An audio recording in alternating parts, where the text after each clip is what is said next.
The Primarchs are said to be the 18, 20, 21, depending on who you ask, but sons of the Emperor that he personally created himself.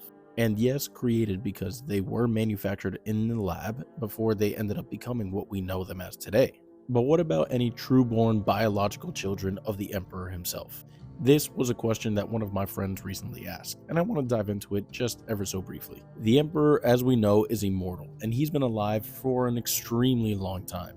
Throughout his life, he has taken many roles, titles, names, otherwise, and amidst many of these titles and or names, he has also taken partners. Now, fair warning, what I'm about to say is fairly old lore, so therefore I will at least tell you that the most recent novel that references one of these sons of the Emperor or children of the Emperor came out in 2004, and we haven't had any recollection or updates on that specific lore. So with that being said, some of these children that the Emperor did have throughout his lifetime would later be known as the Sensei. These would be the biological children that were naturally born with the Emperor and some of the partners that he had throughout his life. As one can imagine, because of their father and the all powers that he has, they would also be imbued with some sort of powers of their own, but some of this information is a little bit inconsistent. From what I've seen, some of them, yes, were said to be complete psychers, being immortal entities just like their father, while also having incredible psychic might. But then in other brief descriptions that I've seen, some of them have turned out to be psychic blanks.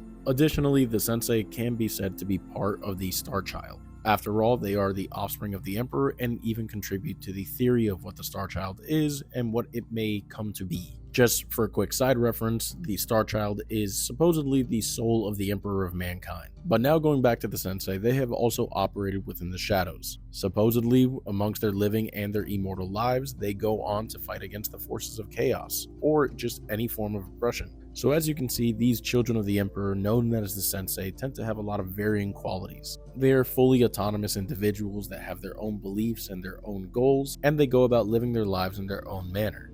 Whether their goal is to fight for the Emperor or just simply against the forces of chaos, they each have their own means to an end in accomplishing it. But the lore about them is very sporadic and kind of inconsistent and just not really solidified, which is something that I wish that GW would continue, but like many of their other projects, they simply reference something and then never see it all the way through. But I'm hoping in the future that'll change.